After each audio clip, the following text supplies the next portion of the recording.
If you didn't know, change orders are the lifeblood of the construction industry.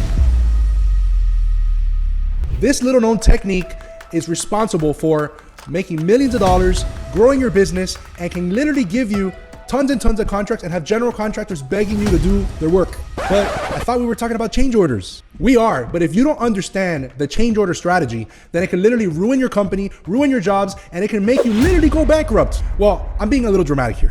You're not gonna go bankrupt just because you don't know change order strategy. But the truth is that this is a very controversial topic. Recently released a short and I got hate comments, I got happy comments, I got like, hey, this is great stuff. And I also got like, oh, it's guys like you that don't know what they're talking about. It's like a mix of both sides. Now I remember back in my very first construction job, my boss, Nate, he told me something that I'll never forget. On my very first day of work, he said, Daniel, change orders are the lifeblood of this business.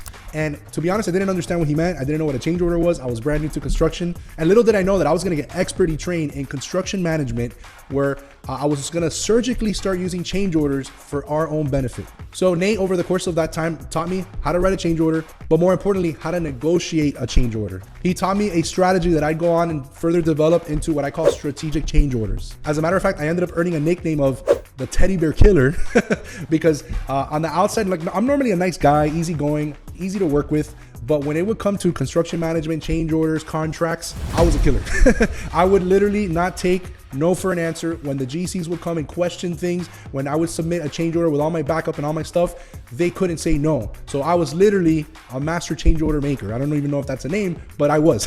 So what is a change order and why do you need to care? So simply put, a change order is an addendum to your contract. So you bid the job, you land the contract, they give you a scope of work, and whenever anything changes outside of that scope, that's either additional cost or a reduction of costs. Change orders go both ways. So just to give you an example, let's say I'm doing a contract for framing and drywall and the owner makes a change to the layout.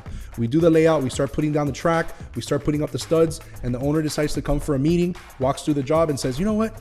I think I want to change the size of this room a little bit. So basically the change order would consist of removing the wall, removing the track, and laying down new track and putting down the studs, right? So that would consist of a change order because that's a change to the contract. So recently I helped one of my clients land a selective interior renovation project of some demolition, framing, drywall, paint work, and his overall contract was somewhere around $30,000 or $40,000. And while on the job, the general contractor asked him to do some additional work, to demo some acoustical ceilings, to replace some flooring, to repaint a bunch of the existing offices. And shortly after, he calls me like really pissed, like furious. And I'm like, Marcelo, why are you pissed? Like, why are you upset? He goes, you didn't calculate the labor hours properly. I'm super negative on this job. I'm pissed. So I'm like, hold on a second, let's look at this. So I got on a Zoom call. We started looking at like, what do we charge? What are they asking them to do? And I started comparing and I go, hey, Marcelo, by any chance, did you add additional costs for this, and this? No, I didn't know. I didn't know I had to do that. I thought that was part of the contract. And I'm like, dude, this is extra work. How are you not going to charge for that? And this is a residential guy, smaller guy. He didn't know any better. He just figured that he would probably charge them after or charge them like something cheap. I don't know. But the truth is that change order work is supposed to be billed at a premium. So him and I got on the Zoom call. I opened up the spreadsheet. I opened up the Word document, the way that I was going to show him how to do it. And we put together a change order of $17,000. And he was going to do this work for free, $17,000. And what's funny was that when we bid this job, obviously you have to bid competitively, so your margins are a lot lower. But the thing with change orders is that because you're already on the job, there's no competition. Like, they're not going to go hire another drywall company to come in and do half of the job or to do this additional work. They're going to use you. So him and I put together the change order. So whenever you write a change order, it consists of several parts. The first part is it's going to be your cover sheet, which is almost like a mini contract. It's going to say potential change order, or it'll say change order number 1, the description and the amount of the work to be performed, with maybe some references to the sheets or maybe a description of why you're charging that. Because remember, this is a document that goes to the general contractor and then that goes to the owner. Sometimes it has to get approved by the bank. So basically a couple of people have to review this document. So it has to be well made. The second part of it is going to be, it's almost like a continuation sheet. It's part 2 is like the backup sheet.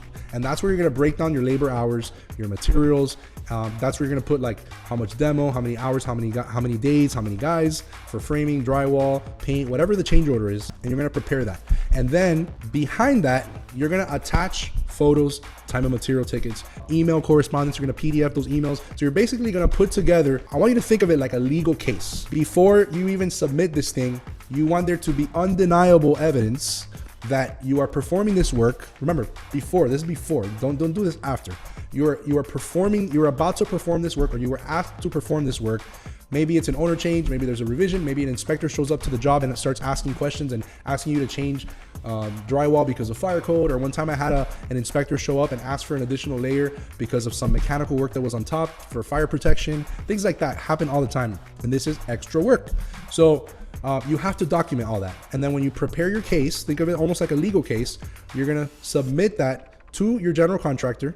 That's gonna go to the owner, it's gonna go to the architect, it's gonna get approved. And what I recommend is that you do not do anything until it's officially approved and you have a signed change order, okay? A signed and executed change order, because then you could bill for that work or a percentage of that work this very month. Don't do the work first and then submit the change order later, because you're gonna have a tough time getting that approved, because the GC has zero incentive to go out of his way and go have that conversation with the owner that they need to charge them more money. And what typically happens is at the very end of the job, when the change orders are accumulated, then they're gonna come back and say, hey, listen, man, let's work out a deal here. They're gonna say, let me give you the next job, or let's work out a deal. Like, I can give you half, the owner didn't approve it, this is gonna come out of my pocket, like help me out here, or something like that. And then what's gonna happen is you're gonna end up getting undercutted, and you might even lose money because you did work and you're not gonna get paid for it. Or either you don't get paid for it, or you're gonna get paid basically for free to do work to hook them up.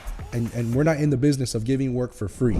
So now, remember earlier I talked about the strategic change order strategy that I developed? Well, in this video, I call it change order chess because you're literally playing a game of chess with change orders. So I'm gonna show you strategically how to make more money on your contract without being a jerk, without overcharging. I'm gonna show you the different scenarios of when to charge, when to not charge, when to do a favor, and you're gonna watch all this in this video on the screen here somewhere. So go ahead and watch that video.